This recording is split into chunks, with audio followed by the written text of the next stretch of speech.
Hello अस्सलाम वालेकुम बच्चों। आज का हमारा टॉपिक जो है वो मिसलेनियस बायोलॉजी। ये कुछ टॉपिक्स हैं हमारी बायोलॉजी के एंड के। बिल्कुल ये चैप्टर्स नहीं हैं, जस्ट टॉपिक्स हैं, लेकिन बहुत ज़्यादा अहमियत होती है, बहुत ज़्यादा ज़रूरी हैं। इसको आज हम कवर करने की कोशिश करेंगे। सबसे पहले मैंने इसमें जो है वो अपनी सीक्वेंसेस लिखती हैं कि इस वीडियो में हम कौन कौन से जो है वो कोशिश करेंगे कि इसके अंदर हमारे टॉपिक्स जो हैं वो कवर हो जाएं इस वीडियो में या इसके नेक्स्ट पार्ट के अंदर। मैं ये अभी जो है वो आपके साथ शेयर करने वाली हूँ। तो इसके अंदर हमारे पास सबसे पहले क्या क्या आता है? सेल डिवीज़न है, बेसिकली म्यूटेशन है। मैंने सारी चीज़ें पहले से लिख कर रखी हैं ताकि जो है वो हमारे पास वीडियो बनाने में, लिखने में जो वो टाइम ज़्यादा ना लगे, आप लोगों का कीमती वक्त जो है वो बच सके। एबनॉर्मल डिवीज़न है, वेरिएशन है, सिलेक्शन एंड इवोल्यूशन है, नॉर्मल सिलेक्शन है और आर्टिफिशियल सिलेक्शन है। तो बेसिकली हम अपना सबसे पहले जो स्टार्ट करते हैं टॉपिक वो जो है वो सेल डिवीज़न। सेल डिवीज़न से हम स्टार्ट करेंगे। सबसे पहले यहाँ पे हमने जो है वो सेल डिवीज़न का जो है मैंने पहले से थोड़ा बहुत की नोट्स जो हैं वो लिख कर रखे हुए ताकि आपको ईजिली आसानी से समझा सकूँ। बेसिकली सेल डिवीज़न होता क्या है हमारे पास? सेल डिवीज़न जो है वो कॉन्सेप्ट को अगर हमें क्लियर करना है तो बहुत आसानी से बताती चलूँगी। The process by which cell increases its number is cell division. Basically बहुत सारे बच्चे जो हैं वो कंफ्यूज हो जाते हैं रिप्रोडक्शन और सेल डिवीज़न। नहीं, रिप्रोडक्शन जो है वो उसमें बहुत आसान सी डेफिनेशन है कि एक ऑर्गेनिज़म अपने जैसा ऑर्गेनिज़म जो रिप्रोड्यूस करता है उसको जो है वो हम वहाँ पे कहते हैं रिप्रोडक्शन। लेकिन यहाँ पे ऑर्गेनिज़म की बात नहीं हो रही है, यहाँ पे हमारी जो है वो सेल डिवीज़न की बात हो रही है। यहाँ पे एक सेल जो अपना नंबर बढ़ाता है जिस प्रोसेस से, उसको हम कहते हैं सेल डिवीज़न। यहाँ पे सेल डिवीज़न जो है वो दो तरीके के होते हैं। बहुत तेज़ी से एक रिव्यू करते हुए चलेंगे। बहुत आसान सा है, बहुत नॉर्मल सा है, बहुत इजीली लेके चलना है। इन ऐसी टिप्स दे के चलूँगी कि जिससे आपको जो है ये चीज़ें याद हो जाएँ, आसानी से भूलें नहीं। तो यहाँ पे हमारे पास दो तरीके के होते हैं सेल डिवीज़न। यहाँ पे नॉर्मल सेल डिवीज़न है और एबनॉर्मल सेल डिवीज़न है। तो यहाँ पे नॉर्मल सेल डिवीज़न आपको नाम से आसानी से याद हो जाएगा। नॉर्मल जो है वो उसके अंदर हर चीज़ जो है वो नॉर्मली जो है वो रेगुलेटेड होती है, चेक एंड बैलेंस होता है, जेनेटिकली जो है वो कंट्रोल्ड होती है, सुपरवाइज्ड होती है। और दूसरी तरफ जो है वो हमारे पास एबनॉर्मल जो है डिवीज़न है और उसमें क्या होता है, नो जेनेटिक कंट्रोल होता है। उसके अंदर कोई रेगुलेशन नहीं होती, कोई सुपरविज़न नहीं होती। हम बहुत आसानी से अगर देखें तो उसके अंदर अगर हम इसके डिफरेंसेस अगर करने चाहेंगे तो फिर उसमें आसानी से सबसे पहले अगर हम यहाँ से देखना चाहें कि एक हम एग्जांपल ले लेते हैं कि हम अपने घर की ले लें या किसी ऑफिस की ले लें कि अगर वहाँ पे कोई सुपरवाइज़र नहीं है, कोई उसको सुपरवाइज़ नहीं कर रहा किसी ऑफिस को, या घर में आपके यहाँ पेरेंट्स नहीं हैं, तो आपके पेरेंट्स के बगैर आपका घर कैसे चलेगा? कोई सुपरवाइज़ नहीं करेगा, कोई जो है वो चेकआउट नहीं रखेगा आपके ऊपर कि आप क्या कब सो रहे हैं, उठ रहे हैं, खा रहे हैं, पी रहे हैं, क्या कर रहे हैं, कितना मोबाइल यूज़ कर रहे हैं, कितने काम कर रहे हैं। तो उस तरह से जो जेनेटिकली कंट्रोल होती हैं ये चीज़ें हमारे पास आपके अंदर आ जाती हैं। सुपरवाइज्ड है, रेगुलेटेड है, कंट्रोल्ड है, वो नॉर्मल सेल डिवीज़न है। ये सारी चीज़ें ये नॉर्मलाइज हैं। अच्छा, अब हम इमेजिन करें कि कोई एक ऑफिस है, कोई घर है जिधर पेरेंट्स नहीं हैं या जहाँ पे ऑफिस में सुपरवाइज़र नहीं है, तो वहाँ पे किस तरह से लोग काम करेंगे, किस तरह से जो है वो अपना जो है सारा हिसाब किताब रखेंगे, या बच्चे घर में किस तरह से हो जाएंगे। बेसिकली बच्चों को तो मौका चाहिए होता है अपने पेरेंट्स से जो है वो, अगर यहाँ पे आँख बचती है तो पूरे दिन पड़े रहते हैं, सोते रहेंगे, काहिरी दिखाएंगे, खाएंगे पिएंगे नहीं। ये बिल्कुल अलग अलग डिफरेंट टाइमिंग पे जो है सारी चीज़ें होती रहेंगी, कोई रेगुलेशन नहीं होगी, कोई जो है वो कंट्रोल नहीं होगा। तो एबनॉर्मल सेल डिवीज़न जो है इसी तरह से है कि यहाँ पे कोई जेनेटिक कंट्रोल नहीं होता, कोई रेगुलेशन नहीं होती, सुपरवाइज नहीं होता, जेनेटिकली कंट्रोल नहीं होता। अब इसके अंदर अगर हम देखें तो दोनों की किस्में जो है वो किसके रिजल्ट में जो है वो आती हैं। तो हम यहाँ पे नॉर्मल जो सेल डिवीज़न है वहाँ पे हमारे पास जो है वो माइटोसिस आता है और मियोसिस आता है। दो तरह की जो है वो सेल डिवीज़न है हमारे पास नॉर्मली जो होती है। और दूसरी तरफ जो होती है, ये दो तरह से जो हमारा सेल जो है वो डिवाइड करता है, अपना नंबर ऑफ़ सेल जो है वो इंक्रीज़ करता है। नंबर ऑफ़ सेल जो इंक्रीज़ करता है उसको क्या कहते हैं हम? Cell division again. सही है। और दूसरी तरफ हमारे पास हम आ जाते हैं जेनेटिक कंट्रोल जो हमारे पास वो नो जेनेटिक कंट्रोल जो है वो प्रोसेस हमारे पास वो कौन सा है? एबनॉर्मल सेल डिवीज़न का। और उसको हम वो किसके ज़रिए होता है? वो सिर्फ एक ही वजह से होता है, उसको कहते हैं हम एमाइटोसिस। एमाइटोसिस बेसिकली माइटोसिस की जो है वो वेरिएटेड फॉर्म जो है कि उसको अनकंट्रोल जो है वो फॉर्मेशन जो है सेल्स की डिवीज़न जो है उसको हम एमाइटोसिस कहते हैं। और वो बेसिकली लीड किस पे करता है? आखिर में आके हमारे पास कैंसर में। ये बहुत इंटरेस्टिंग सा टॉपिक है। अगर आप लोग पूरा आखिर तक देखेंगे हमारी वीडियो को तो उसमें आपको बहुत ईजीली जो है ये सारी बातें समझ आ जाएंगी। क्योंकि हम इसको ऊपर ऊपर से लेके नहीं, थोड़ा सा अंदर अंदर से लेके जाएंगे। अब बेसिकली माइटोसिस और मियोसिस का डिफरेंस हम यहाँ पे देखने जा रहे हैं। सबसे पहले हम माइटोसिस के डिफरेंस में और माइटोसिस और मियोसिस के डिफरेंस में हम यहाँ पे क्या कवर करना है, यहाँ पे बेसिकली हम देखें माइटोसिस जो है ना, हमारे पास वो प्रोसेस होता है जिसके अंदर एक सिंगल पेरेंट जो है वो आइडेंटिकल डॉटर सेल्स बनाता है और उनके नंबर क्या होते हैं 2, यानी 2 डॉटर सेल्स बनाता है, जेनेटिकली आइडेंटिकल होते हैं वो। ये हमारे पास जो है वो है माइटोसिस का। और दूसरी तरफ अगर हम देखें सेकेंड हैंड पे जो है वो हमारे पास जो है वो सिंगल पेरेंट सेल जो है वो डिवाइड करता है to form 4 genetically non identical daughter cells. 4 होते हैं नॉन आइडेंटिकल होते हैं, उनके अंदर जेनेटिकली जो है वो आइडेंटिकल नहीं होते। अब ये बहुत इंटरेस्टिंग सा है, अगर हम इसको देखें तो आपको समझ आएगा कि ऐसे ये किसके अंदर बेसिकली हमारे पास जो माइटोसिस होता है, अगर हम देखना चाहें तो हमारी बॉडी के तमाम सेल्स के अंदर जो है वो माइटोसिस जो है वो हो रहा होता है। जितने भी हमारे बॉडी फंक्शंस होते हैं वो बेसिकली माइटोसिस के ज़रिए होते हैं। और मियोसिस जो है वो दूसरी तरफ जो है वो नॉन आइडेंटिकल सेल्स जो है वो डॉटर सेल्स जो है वो बनाता है और उसकी तादाद जो होती है वो होती है 4। अब नॉन आइडेंटिकल कैसे होते हैं, क्योंकि वो अब आप खुद देख लें कि जैसे मतलब यहाँ पे हमारे पास सिंगल पेरेंट सेल जो है वो डिवाइड होकर 2 जेनेटिकली आइडेंटिकल डॉटर सेल्स बना रहे हैं। यहाँ पे क्रोमोसोम्स की तादाद जो है वो क्रोमोसोम्स की तादाद जो है वो हमारे पास 2n है। तो वो डिवाइड करेगा 2 डॉटर सेल्स के अंदर, जिनके अंदर क्रोमोसोम की तादाद जो है वो 2n और 2n ही होगी। और अगर नंबर ऑफ़ क्रोमोसोम जितना है, अगर हमारे पास single parent cell 2 daughter cell बना रहे हैं तो उसके अंदर सेम जो है वो नंबर ऑफ़ क्रोमोसोम दोनों के अंदर पेरेंट सेल से जो है वो सेम होंगे एग्जैक्टली नंबर ऑफ़ क्रोमोसोम्स। तो इसी वजह से वो आइडेंटिकल डॉटर सेल्स होते हैं, जो कि 2 आइडेंटिकल सेल्स होते हैं, माइटोसिस के ज़रिए बनते हैं। और दूसरी तरफ मियोसिस है। मियोसिस के अंदर क्या है, 2n जो है वो नंबर ऑफ़ क्रोमोसोम्स है हमारे पास। अगर तो डॉटर सेल्स जो बनेंगे वो हमारे पास n यानी मतलब डिवाइड हो जाएंगे। जैसे कि अगर हमारे पास यहाँ पे 46 अगर वो हमारे पास नंबर ऑफ़ क्रोमोसोम है तो 46 और 46 यहाँ पे हमारे पास जो है वो डॉटर सेल्स दोनों के अंदर जो है वो आइडेंटिकल डॉटर सेल्स होंगे जेनेटिकली। तो उनके अंदर दोनों के अंदर 46 और 46 क्रोमोसोम्स होंगे। एक ये बस एक एग्जाम्पल के तौर पे मैं बता रही हूँ। तो और दूसरी तरफ हमारे पास 46 अगर है तो हमारे पास 23 होंगे सबके पास क्रोमोसोम्स। इसको हमने हाफ कर दिया, डिवाइड कर दिया, डिवाइड इन 2। सही है। तो हमारे पास ये इस जब क्रोमोसोम की जो है वो बहुत इजी सी बात है, याद करने के लिए आपको आसानी हो जाएगी इस तरह से कि जैसे 46 है तो 46 और 46 हमारे पास दोनों के पास जो है वो number of daughter cells same है, तो आइडेंटिकल भी है इसी वजह से क्योंकि वो क्रोमोसोम के नंबर जो है वो बिल्कुल सेम है। यहाँ पे हमारे पास क्रोमोसोम्स के नंबर जो है वही डिवाइड हो चुके हैं, तो फिर हमारे पास जेनेटिकली आइडेंटिकल जो है वो डॉटर सेल्स कैसे हो सकते हैं, वो तो हो ही नहीं सकते। अब इसी वजह से फिर उनके अंदर वेरिएशंस वगैरह आती हैं। अब वो डॉटर सेल जो हैं वो हमारे पास 23 हैं, तो वो जेनेटिकली आइडेंटिकल नहीं होते, नॉन आइडेंटिकल डॉटर सेल्स होते हैं। तो हमारे पास एक और ओवरव्यू कर लेते हैं। स्टार्ट से अगर मैं लेके चलूँ, हमने सबसे पहले बोला सेल डिवीज़न। सेल डिवीज़न जो है वो 2 टाइप्स के होते हैं, normal cell division, abnormal cell division. Normal cell division जो है वो सुपरवाइज्ड होती है, जेनेटिकली रेगुलेटेड होती है, कंट्रोल होती है। वो 2 तरह से हो सकती है खाली, जो कि हमारे पास है माइटोसिस और मियोसिस। और दूसरी तरफ हमारे पास जेनेटिकली कंट्रोल नहीं होती है, एबनॉर्मल सेल डिवीज़न। और उसके रिजल्ट में क्या होता है, वो किस वजह से हो सकती है खाली, वो एमाइटोसिस, जो कि माइटोसिस का जो है वो एक वेरिएटेड फॉर्म है। एमाइटोसिस जो है वो उसकी वजह से होती है और आगे वो लीड करती है कैंसर को। अभी हम इस साइड पे आए हुए हैं, नॉर्मल सेल डिवीज़न की बात कर रहे हैं हम। नॉर्मल सेल डिवीज़न में से माइटोसिस और मियोसिस का भी हम डिफरेंसेस कर रहे हैं कि माइटोसिस किस तरह से होता है और मियोसिस के जो है वो क्या डिफरेंसेस हैं माइटोसिस और मियोसिस के। फिर उसके बाद हम जाएंगे दूसरी तरफ भी जाएंगे, अब नॉर्मल सेल डिवीज़न की तरफ भी जाएंगे। लेकिन हम यहाँ पे फिर उसके बाद हमने सबसे पहला पॉइंट क्या किया कि सिंगल पेरेंट सेल जो है डिवाइड करता है to form 2 genetically identical daughter cells. 2 daughter cells बनाता है माइटोसिस में और आइडेंटिकल होते हैं जेनेटिकली। नंबर ऑफ 46 जैसे क्रोमोसोम है तो दोनों के जो डॉटर सेल्स के भी जो हैं वो नंबर जो होंगे क्रोमोसोम्स के वो 46 ही होंगे। मियोसिस में इसके ऑपोजिट है, सिंगल पेरेंट सेल डिवाइड करता है genetically 4 non identical daughter sales बनाने के लिए।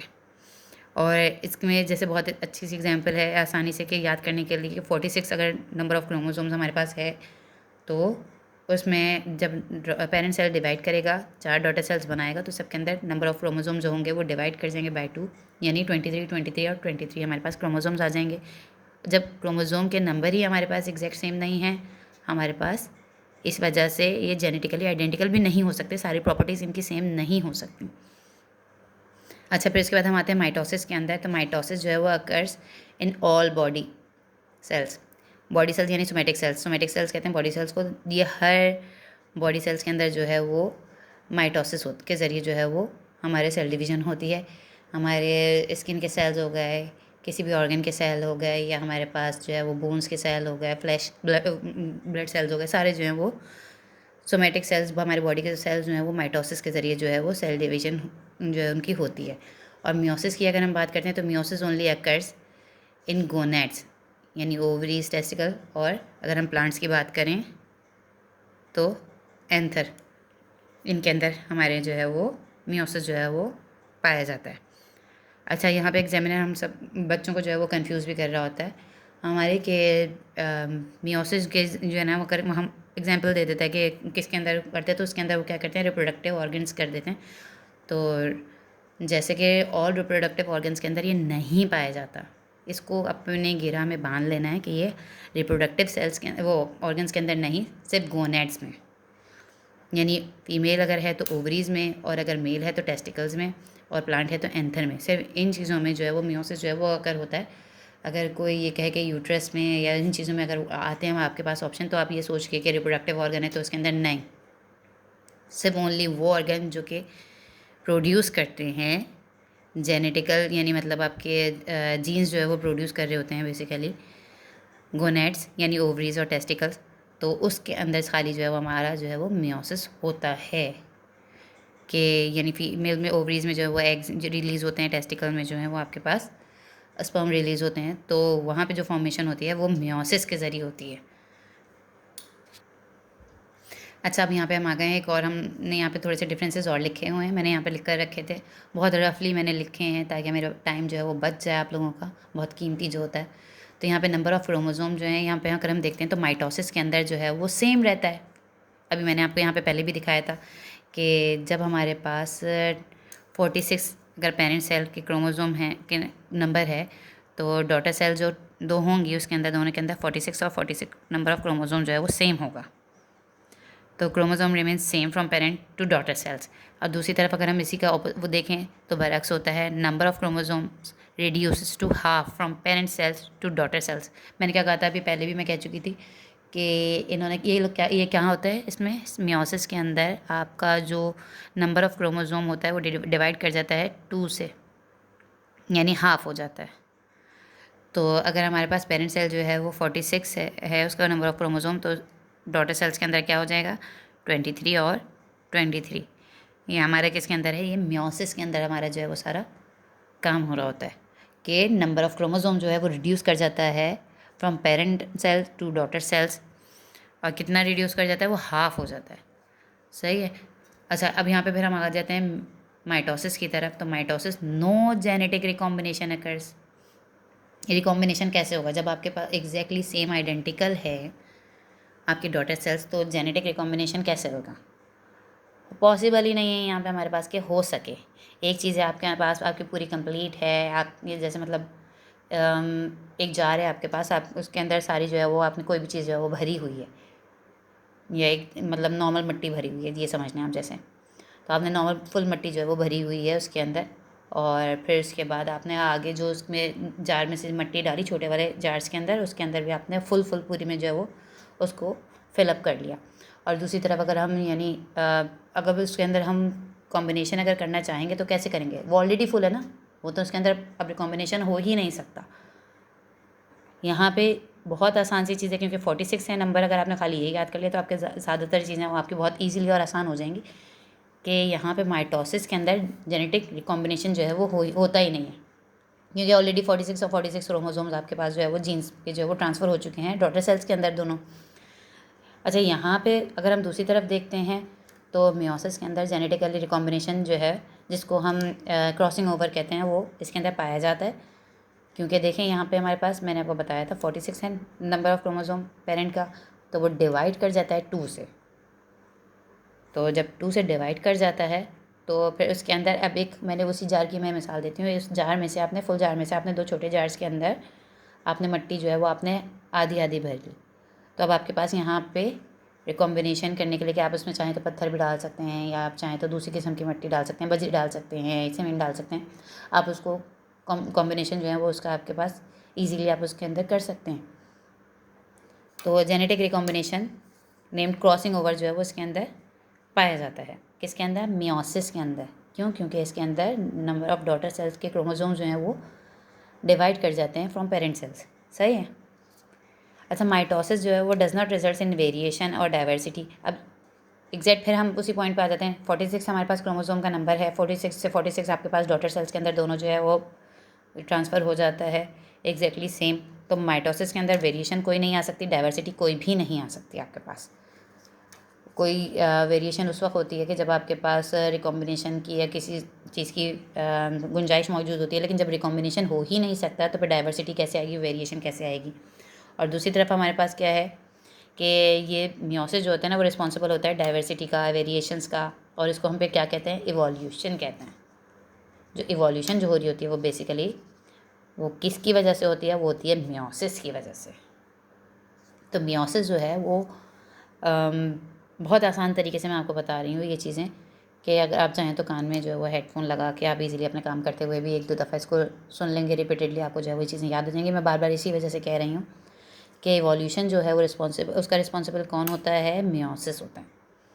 सेल डिवीजन जो मियोसिस जो है उसके वो किसकी रिस्पॉन्सिबल होती है? इवोल्यूशन के जो वेरिएशंस आती हैं, जो सबसे ज़्यादा आपके पास इवोल्यूशन के साथ के मतलब सबसे ज़्यादा अच्छे जो चेंजेस आ रहे होते हैं वो सारे के सारे मियोसिस की वजह से आ रहे होते हैं। फिर हम एक और पॉइंट मैंने यहाँ पे लिखा हुआ है, मैंने लिख कर रखा है कि देयर इज़ नो और fewer chances of genetic error और म्यूटेशन। यहाँ पे क्योंकि जाहिर सी बात है कोई रिकॉम्बिनेशन नहीं हो रहा, कोई वेरिएशन नहीं हो रही, कोई डाइवर्सिटी नहीं हो रही, तो हमारे पास चांसेस भी जो हैं वो माइटोसिस के अंदर बहुत ही कम होते हैं या नहीं होते जेनेटिक एरर के और म्यूटेशन के। और दूसरी तरफ हमारे पास मियोसिस के अंदर क्योंकि रिकॉम्बिनेशन भी हो रहा है, क्रॉसिंग ओवर हो रही है हमारे पास, और डाइवर्सिटी है, वेरिएशन है, जब इतनी सारी चीज़ें हमारे पास हैं तो उसके अंदर जो है वो जेनेटिक एरर और म्यूटेशन जो है वो होती है।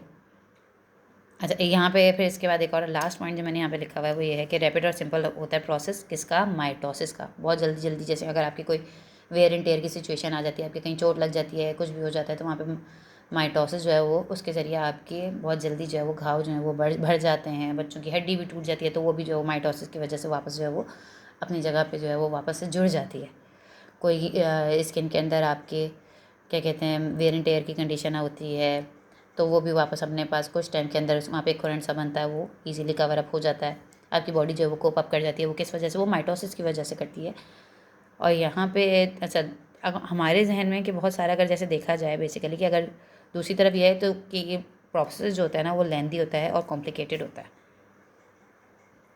अगर हम अब यहाँ पे देखें तो हमारे तो जहनों में बहुत ज़्यादा अगर किसी कुछ अच्छा अगर समझ में आ रहा है तो हमारे पास क्या होता है? मियोसिस होता है, क्योंकि वो उसके अंदर कोई इसके अंदर क्रॉसिंग ओवर भी है और इसके अंदर इवोल्यूशन भी है और इसके अंदर कोई एरर के मतलब यानी इसके अंदर जो है ये लेंदी भी है, कॉम्प्लिकेटेड भी है, और सारी इवोल्यूशन जो है वो उसका रिस्पॉन्सिबल यही है कि सारी जितने हमारे अंदर चेंजेस आती हैं उस सब की जिम्मेदार जो है वो मियोसिस है। मियोसिस की एक और मैं आसानी से मिसाल दे सकूँ कि मियोसिस जेनेटिकली जो है वो इवोल्यूशन का जो ज़िम्मेदार है उस वजह से हमारे पास बहुत अच्छी चीज़ जो होती है वो ये होती है कि पहले ज़माने के अगर बच्चे देखें तो किस तरह से होते थे, उनके दिमाग किस हिसाब से काम करते थे, तो वो सब किस चीज़ का नतीजा है? वो सारी इवोल्यूशन का नतीजा है, वेरिएशन का, डाइवर्सिटी का, इन चीज़ों का। ये मियोसिस की वजह से सारे के सारे ये सारे रिकॉम्बिनेशंस होते रहते हैं कि आपके बच्चे जो हैं वो पहले के बच्चे से सारे ज़हीन है, इवोल्यूशन हो रही है।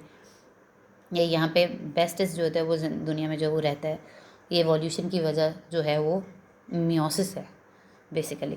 तो हमारे जहन में ये सारी चीज़ें आएंगी। लेकिन यहाँ पे माइटोसिस जो है, माइटोसिस बहुत ज़्यादा ज़रूरी है कि अगर माइटोसिस अगर आप हमारी बॉडी के अंदर ना हो तो हमारी हड्डी जो है वो टूट गई तो एक दफ़ा वापस नहीं जुड़ पाए। और अगर खाल वगैरह हमारी स्किन पे कोई चोट आ चुकी होती है तो फिर उसको हम कवर अप किस तरह से करेंगे भाई? अगर माइटोसिस से हमारी बॉडी के अंदर नहीं काम कर रहा तो फिर हमारे अंदर माइटोसिस और मियोसिस दोनों की अपनी अहमियत है अपनी जगह पे। अगर माइटोसिस नहीं हो तो बॉडी के सारे ऑर्गन्स, सोमेटिक सेल्स जितने हैं वो डिवाइड जो है वो नहीं कर पाएंगे। तो वो क्योंकि डिवाइड ही माइटोसिस के ज़रिए करते हैं सारे बॉडी सेल्स सोमेटिक सेल्स तो हमारे पास, तो माइटोसिस की ज़रूरत इस वजह से, माइटोसिस सेल डिवीज़न की ज़रूरत इस वजह से बहुत ज़्यादा है हमारी बॉडी को। और इसी तरह से मियोसिस की भी नीड बहुत ज़्यादा है, क्योंकि अगर हम वो नहीं करते, हमारी बॉडी के अंदर नहीं पाया जाएगा, तो एग्जैक्ट बच्चे जितने हैं वो सारे अपने अम्मा अब्बा से बिल्कुल सेम होंगे। जैसे कि मतलब हम अपने पेरेंट्स से बिल्कुल सेम तो नहीं हैं, हमारे बहन भाई बिल्कुल एक जैसे तो नहीं हैं, हर चीज़ में, सारे के जहन में, हमारी हाइट में, कलर में, आइज़ में, हेयर में, सारी चीज़ों में, फ़ीचर्स में हमारे सारे फ़ीचर्स डिफरेंट क्यों हैं? क्योंकि वहाँ पे मियोसिस होता है। तो मियोसिस जो है वो हमारी इन चीज़ों के लिए बहुत ज़्यादा ज़रूरी है कि उसके अंदर रिकॉम्बिनेशन, जेनेटिक रिकॉम्बिनेशन, ये सारी चीज़ें बहुत ज़्यादा नीडेड होती हैं, क्योंकि ताकि फिर जब पेरेंट्स से जो है वो बच्चे जो हैं वो डिफ़र कर सकें, वेरिएट कर सकें, डाइवर्सिटी जो है वो सारी हमारी मियोसिस के ज़रिए होती है। अच्छा, फिर उसके बाद हम अब दोबारा से आ जाते हैं यहाँ पे एबनॉर्मल सेल डिवीज़न पे, जो कि मैंने अभी बताया था कि उसके अंदर क्या होता है। एबनॉर्मल सेल डिवीज़न के अंदर कोई कंट्रोल नहीं होता, कोई चेक एंड बैलेंस नहीं होता, कोई सुपरवाइज़ जो है वो उसके अंदर डिवीज़न नहीं हो रही होती है, कोई सुपरवाइज़ नहीं कर रहा होता। अब जब कोई सुपरवाइज़ नहीं करेगा तो फैक्ट्री किस तरह से चलेगी, और किस तरह से जो है वो बच्चे अपने घर में रहेंगे अपने पेरेंट्स के बगैर, या आपके जैसे किचन की बात कर रहे हैं, अगर हम एक नॉर्मल सी बात है, जो बच्चियाँ होती हैं वो तो बहुत इजीली समझ जाएंगी कि जब मदर के बगैर अगर बच्चे किचन के अंदर जाते हैं तो किस तरह से, या कभी जैसे कोई काम वाली अगर आपने रखी हुई है, हाउस हेल्प अगर रखी हैं आपने, तो हाउस हेल्प जिस तरह से काम कर रही होती है, अगर कोई उसको सुपरवाइज़ नहीं कर रहा होता तो सारी चीज़ें जो है वो हमारी सारी की सारी कबाड़ी हो रही होती हैं बेसिकली। और जब कबाड़ हो रही होती हैं तो वो किस वजह से होती हैं? क्योंकि वहाँ पे कोई उनको सुपरवाइज़ नहीं कर रहा होता है। यहाँ पे सुपरवाइज़ करने की इस वजह से नीड बहुत ज़्यादा होती है। तो जब एबनॉर्मल सेल डिवीज़न होती है उसके अंदर क्या होता है, नो जेनेटिकली कंट्रोल्ड होती है सेल डिवीज़न की, कोई सुपरवाइज़ उनको नहीं कर रहा होता, वो बेसिकली होती जाती है, होती जाती है और होती जाती है। और ये किस वजह से होती है? ये एमाइटोसिस की वजह से होती है। और ये किसको रिजल्ट करती है? बेसिकली कैंसर की जो है वो तरफ लेके जाती है। अब यहाँ पे जो है वो आपको लेके चलती हूँ दूसरे पेज पे। अच्छा, मैं यहाँ पे एक बहुत छोटी सी आसान सी डायग्राम एक तरह से करती हूँ कि कैंसर किस तरह से, बहुत इंटरेस्टिंग सा टॉपिक है कि कैंसर किस तरह से जो है वो रेप्लिकेट करता है बेसिकली, और किस तरह से जो है होता है, क्योंकि बहुत से जहनों में बहुत से सवाल जो हैं वो पाए जाते हैं। तो उसको बहुत आसानी से हम यहाँ पे करते हैं कि नॉर्मल सेल डिवीजन में यहाँ पे क्या होता है। यहाँ पे हम एक बेसिकली डायग्राम, एक रफ सी डायग्राम में बना रही हूँ, जैसे कि हमारे पास यहाँ पे नॉर्मल बॉडी के हमारे पास सेल्स हैं, सही है। तो यहाँ पे हमारे पास बॉडी के सेल्स आ गए, बहुत रफ सी डायग्राम है, इस पर आप वो नहीं करिएगा। और दूसरी तरफ हमारे यहाँ पे एक ये बहुत ज़्यादा कंट्रोल चल रहे हैं सारे, और इसमें डिवीज़न जो है बहुत ज़्यादा सुपरवाइज्ड है, बहुत ज़्यादा जो है उसमें चेक एंड बैलेंस है।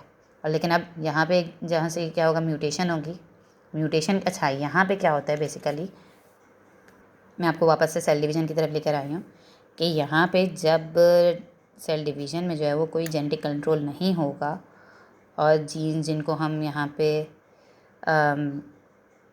एक सेकेंड, ऑन्कोजीन्स कहते हैं यहाँ पे हम बेसिकली, यहाँ पे लिखती हूँ मैं ऑन्कोजीन्स। ऑन्कोजीन्स बेसिकली क्या होती हैं? ऑन्कोजीन्स हमारे पास, मैंने शायद लिख कर रखा था लेकिन पता नहीं कहाँ गया। ऑन्कोजीन्स बेसिकली हमारे पास वो जीन्स होती हैं जो कि कंट्रोल कर रही होती हैं, सुपरवाइज़ कर रही होती हैं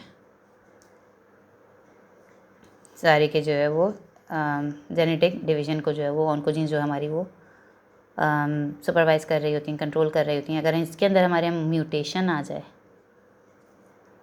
म्यूटेशन क्या होती है हम आगे जाके डीपली पढ़ेंगे। तो म्यूटेशन क्या होता है? चेंजेस होते हैं, इसके अंदर कोई चेंज आ जाता है। ये किस वजह से आता है? जैसे कि हमारे पास एवोल्यूशन होती है ना, वेरिएशन होती है, एवोल्यूशन नहीं है ये। एवोल्यूशन में और म्यूटेशन में फ़र्क होता है। एवोल्यूशन में बेसिकली हमारे पास क्या होता है कि एवोल्यूशन में ज़्यादातर एवोल्यूशन में अच्छा ही चेंज आता है।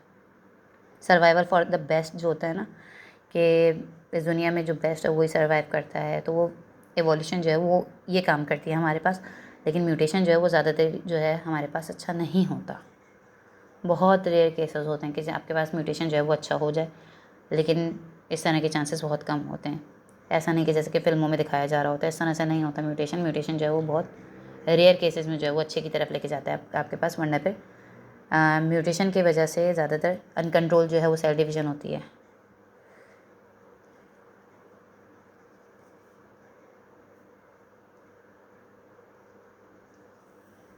अच्छा, यहाँ पे हमारे पास एबनॉर्मल सेल डिवीज़न का मैं कही थी, मैंने लिखा था, वो मुझे मिल गया है पेपर यहाँ पे। एबनॉर्मल सेल डिवीजन जो है वो ऑन्कोजीन्स यानी रेगुलेटरी ग्रुप ऑफ सेल्स होते हैं जो जीन्स के, वो क्या काम करते हैं, रेगुलेटरी ग्रुप ऑफ जीन्स हमारे पास ये काम करते हैं कि रेगुलेट करते हैं सेल डिवीजन को, जो कि क्या काम करते हैं, keeps check and balance of cell division process. इनका काम होता है कि वो चेक एंड बैलेंस जो है वो रखते हैं।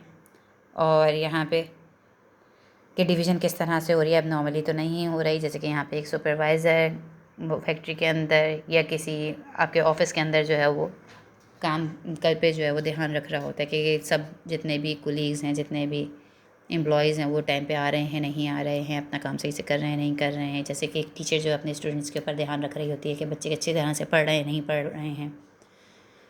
यहाँ पे स्कूलों में एक यहाँ तक कि बहुत इजी सी प्रीफेक्ट बना देते हैं कि आपकी लाइंस जो हैं वो सही से जा रही हैं, नहीं जा रही हैं, और आपकी सारी एक्सरसाइज इस तरीके से हो रही हैं, नहीं हो रही हैं, आप काम सही से कर रहे हैं, नहीं कर रहे हैं, आपके कपड़े सही हैं कि नहीं है, कि बहुत प्रॉपर्ली उनके SOPs जो हैं उनको फॉलो किया जा रहा है कि नहीं किया जा रहा बेसिकली। तो वो SOPs को फॉलो करने का जो काम करते हैं, कि करवाने का जो काम करते हैं, वो उनको जीन्स करती हैं। अब उनको जीन्स जो हैं उनके अंदर अगर वो काम क्या करती हैं कि रेगुलेट करती हैं सेल डिवीज़न को, और अगर उसके अंदर कोई एरर आ जाता है, इन केस कोई मसला है किसी भी चीज़ के अंदर, आपके पेरेंट्स को कुछ पता चलता है कि फ़लाँ भाई या आपका बहन किसके अंदर जो है कोई वो मतलब उसके अंदर कोई मसला हो रहा है, वो पढ़ नहीं रहा सही से, कुछ भी नहीं कर रहा, तो उसको वो सही करते हैं बेसिकली। या किसी ऑफिस के अंदर कोई एम्प्लॉय जो वो सही से काम कर रहा है, नहीं कर रहा, तो उसको समझाया जाता है बिठा के। इसी स्कूल के अंदर हमारे पास बच्चों को जो है वो टीचर जो है समझा रही होती हैं। और फिर भी अगर वो जैसे फेल होते रहते हैं बच्चे, या कोई काम नहीं करते हैं, तो फिर उसके बाद आखिर उनको क्या क्या दिया जाता है, एलिमिनेट कर दिया जाता है। तो एलिमिनेट कर दिया जाता है। अब उसमें क्या करते हैं, अच्छा यहाँ पे जो है वो ऑन्कोजीन्स काम यही करते हैं कि अगर कोई इफ़ एनी एरर अकर्स, यहाँ पे कोई भी आपके पास मसला होता है तो वो उसको क्या करते हैं, रेक्टिफाइड कर देते हैं, करेक्शन कर देते हैं, और अगर नहीं होता तो उसके एलिमिनेट कर देते हैं।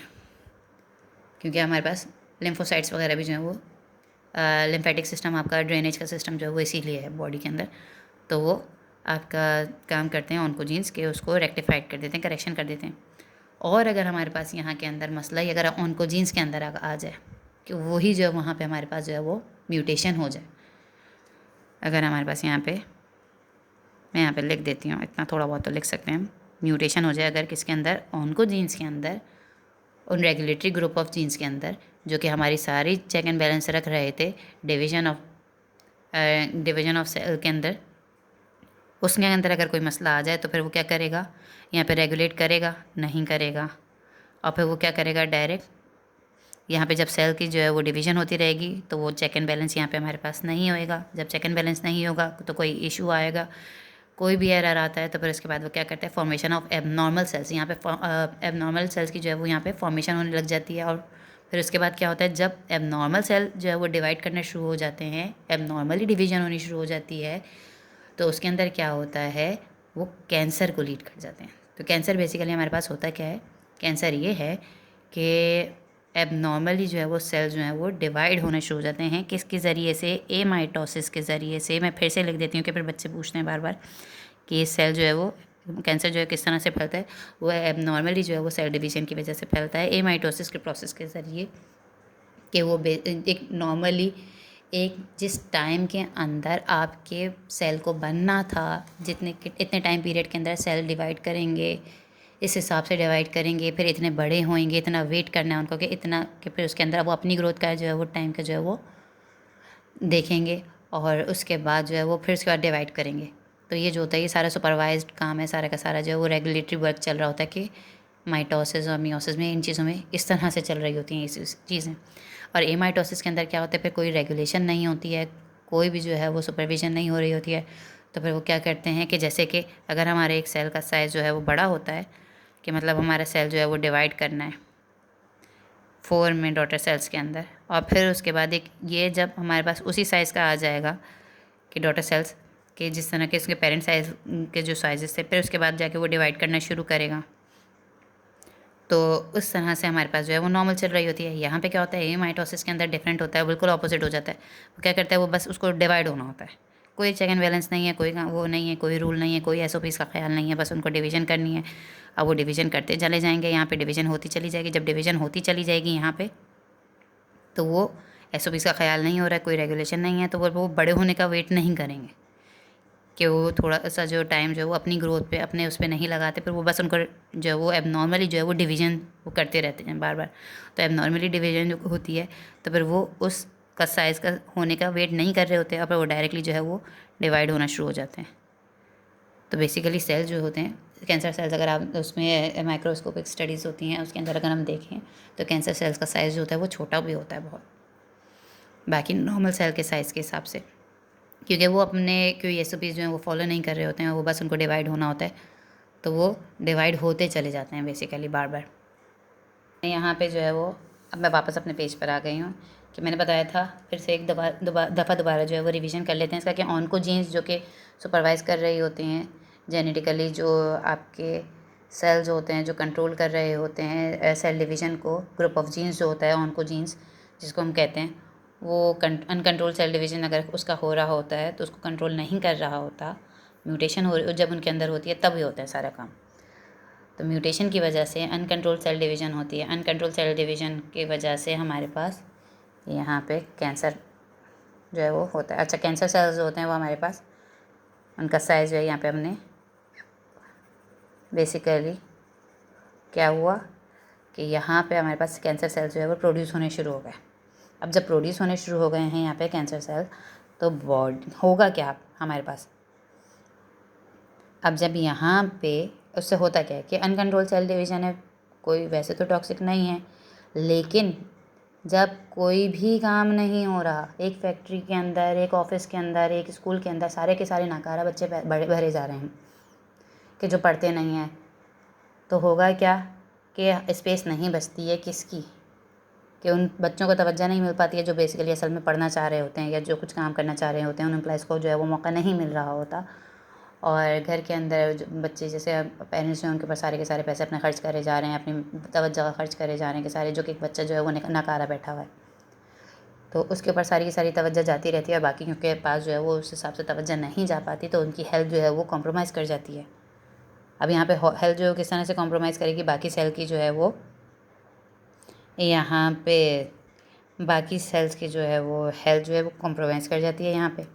क्यों? क्योंकि यहाँ पे ग्रोथ तो हो रही है, बॉडी को हमारे क्या सिग्नल्स मिल रहे होते हैं, बॉडी को हमारे ये सिग्नल मिल रहे हैं कि हमारे पास सेल डिवीज़न हो रही है इस एरिया में। अब बेसिकली जो है वो ब्लड किस तरह से सप्लाई हो रहा है हमारे पास, इधर भी जाएगा, ये एक वेन है हमारी, आर्टरी सॉरी, आर्टरीज को जो डिफ्यूज फॉर्म में जो है वो सारा का सारा हमारा ब्लड जो है वो सप्लाई हो रहा होता है, किसको, तमाम बॉडी के सेल्स को। अब वो सब जगह जो है वो ब्लड सप्लाई जा रही है। अब इनको डिवाइड करना है बहुत तेज़ी से, तो ये क्या करते हैं, बहुत तेज़ी से डिवाइड होना शुरू हो जाते हैं, इन तक भी जो है वो ब्लड सप्लाई जो है वो डिफ्यूजन के ज़रिए जो है वो पहुंच रहा है। अब जब ये तेज़ी से डिवाइड होना शुरू हो जाएंगे तो आधे से ज़्यादा आपकी एनर्जी जो है वो क्या ले जाएगा, ये कैंसर सेल्स ले जाएंगे। जब कैंसर सेल्स के अंदर वो हो जाएगा तो बाकियों तक जो है इतनी न्यूट्रिशन जो है वो नहीं मिल पाएंगे, क्योंकि हर वक्त तो इंसान कोई ना खाना खा सकता है ना हर वक्त कोई बाकी जो है वो प्रॉपर न्यूट्रिशन जो है वो 24 घंटे तो नहीं ले सकता ना। तो जिस टाइम पे फिर अब जब यहाँ पे ज़रा सी फिर क्या होता है कि यहाँ पे कमी होनी शुरू हो जाती है, जो नॉर्मल सेल जो काम कर रहे हैं उनके पास न्यूट्रिशन की जो है वो कमी होती है, तो फिर यहाँ पे क्या होता है, न्यूट्रिशन जो होती है ना वो बेसिकली, सॉरी मैं नीचे लिख देती हूँ अभी, न्यूट्रिशन जो है वो कॉम्प्रोमाइज़ हो जाती है। अब ये बहुत ज़्यादा एहतियात से सुनने की बात है कि इसको याद रखना है कि ये बाकी सेल के साथ हमारे साथ ये नुकसानदेह किस वजह से होता है, नुकसानदेह इस वजह से होता है कि सेल जो हमारे मरना शुरू हो जाते हैं। जब न्यूट्रिशन कॉम्प्रोमाइज़ हो जाएगी, उनको सही से सेहत नहीं मिलेगी, उनको जो है ग़िज़ा सही से नहीं मिलेगी, तो वो क्या होगा, वो सेल जो है वो नॉर्मल सेल जो है वो डाई होना शुरू हो जाएंगे, और डाई जो उनके पास जो स्पेस आ जाती है यहाँ पे दूसरे जो है वो तेज़ी से रेगुलेट वो करना शुरू कर देंगे, रेप्लिकेट करना शुरू कर देते हैं। कौन से सेल, कैंसर सेल्स। अब जब यहाँ पे बॉडी को सिग्नल मिलेगा हमारे पास कि यहाँ पे हमारे पास जो है वो सेल जो है वो रेप्लिकेट हो रहे हैं, सेल डिवीज़न हो रहा है, तो यहाँ पे बॉडी जो है वो और जो है वो सप्लाई बढ़ा देगी, और इस तरफ जो है वो सेल डिवीज़न यहाँ पे वो देखेंगे कि यहाँ पे बॉडी को एक और सिग्नल मिल रहा है, सिर्फ यहाँ पे यही सिग्नल थोड़ी जा रहा है, बॉडी के पास एक और सिग्नल जा रहा है। वो सिग्नल क्या जा रहा है कि सेल जो है वो डाई हो रहे हैं।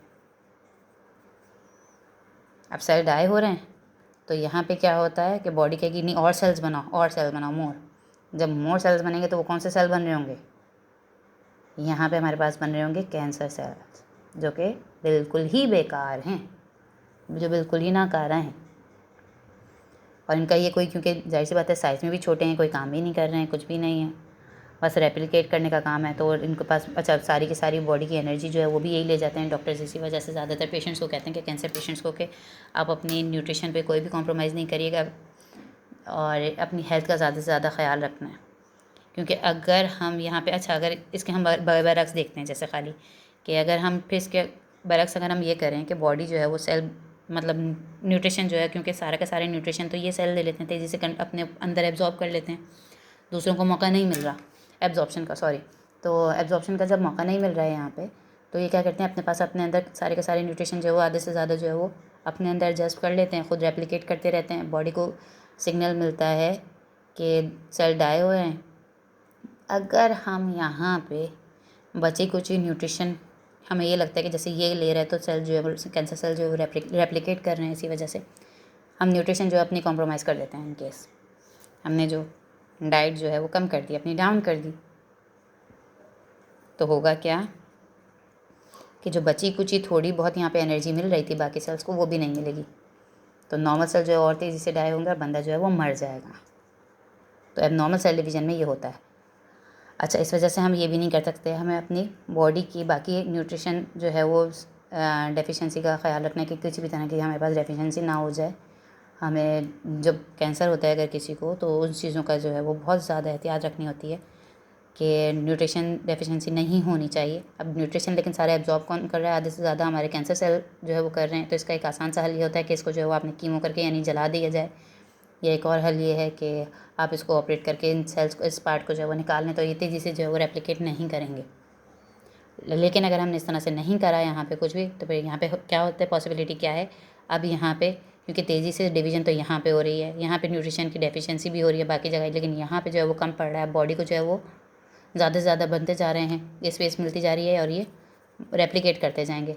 अब बॉडी कहती है कि यहाँ पे क्योंकि सेल डिवीज़न हो रहा है तेज़ी से और बाकी हमारे पास सेल की नीड भी है, सेल डाई कर रहे हैं, तो वो क्या करती है, एक अलहदा से एक जो है वो पाथवे बना लेती है डायरेक्ट ब्लड सप्लाई का। अभी तक तो डिफ्यूज़ फॉर्म में जो है वो हो रहा था, अब जब डिफ्यूज़ फॉर्म में हो रहा था तब तक तो इतनी टेंशन नहीं थी हमारे पास, तब तक तो फिर भी थोड़ा सा सेफेस्ट साइड पे थे हम। लेकिन जब यहाँ पे हमारे पास एक बॉडी ने पाथवे बना लिया, एक आर्टरी बना ली, वेन बनानी यहाँ पे अब डायरेक्ट ब्लड सप्लाई के लिए, तो फिर इसके बाद क्या होगा कि ये होता है क्योंकि यहाँ पे हमारे पास स्पेस है, अगर कोई सेल के पार्ट्स जो हैं वो इससे डायरेक्ट लिंक्ड हो के अभी तक एक जगह पे सारे रेप्लिकेट कर रहे थे, अब वो जैसे थ्रोम्बोसिस होता है या एम्बोलिज्म वगैरह के जो होते हैं कि मतलब आपके जो सेल्स होते हैं यहाँ से हमारे पास से कोई टुकड़ा अगर जैसे टूट के सेल्स का हमारे वेन के ज़रिए हमारे पास से चला जाता है किसी बॉडी के दूसरे पार्ट के अंदर, ब्रेन के अंदर, लिवर के अंदर, किडनीज़ के अंदर, किसी भी लंग्स में चला जाता है, तो फिर वो बाकी बॉडी पार्ट में अंदर जो है वो वहाँ पे जाके अटक जाएगा और फिर वहाँ पे जाके वो अपनी सेल डिवीज़न स्टार्ट कर देगा एमाइटोसिस के ज़रिए। और एमाइटोसिस के ज़रिए जब वो सेल डिवीज़न स्टार्ट कर देता है तो वो हमारे जो कंडीशन कहलाती है कि हमारे बॉडी पार्ट में दूसरे किसी और जगह जाके हमने जो रेप्लिकेट उसने करना शुरू कर दिया किसी की भी बॉडी के अंदर, उसको क्या कहते हैं, ये पूरी बॉडी के अंदर जो हम उसमें क्या आ जाता है कि ये ब्लड के अंदर आपका जो है वो कैंसर फैल गया। ये जो वर्डिंग जो होती है कि खून में जो कैंसर फैल गया वो इस वजह से कहा जाता है क्योंकि यहाँ पे डायरेक्ट ब्लड सप्लाई जो होती है, जो बॉडी जो है वो आपके इन सेल्स को प्रोवाइड कर देती है, तो इसके अंदर कोई सेल्स अगर चले जाते हैं तो फिर वो ब्लड के ज़रिए आप किसी भी बॉडी पार्ट के पास जाके वहाँ पे रेप्लिकेट करना शुरू कर देते हैं। तो ये कैंसर, अच्छा इस स्टेज को हम क्या कहते हैं, मेटास्टेसिस। मेटास्टेसिस अगर कोई जैसे फिर अब यहाँ पे हमारे पास कोई सवाल आता है कि मेटास्टेसिस क्या है, तो ये क्या है कि कैंसर का जो है वो रेप्लिकेट कर जाना बॉडी के अंदर थ्रू द वेन और आर्टरीज, अब किसी और ऑर्गन के अंदर जाके वहाँ पे भी उसका जो है वो ट्रांसफॉर्म हो जाना और फिर वहाँ पे उसकी प्रोडक्शन स्टार्ट हो जाना। मैंने रिप्रोडक्शन नहीं कहा, मैंने कहा प्रोडक्शन वहाँ पे स्टार्ट हो जाती है अगर इसकी के सेल डिवीज़न के ज़रिए, मेटास्टेसिस के ज़रिए, तो फिर वो स्टेज जो हमारी हो जाती है वो कहलाती है मेटास्टेसिस।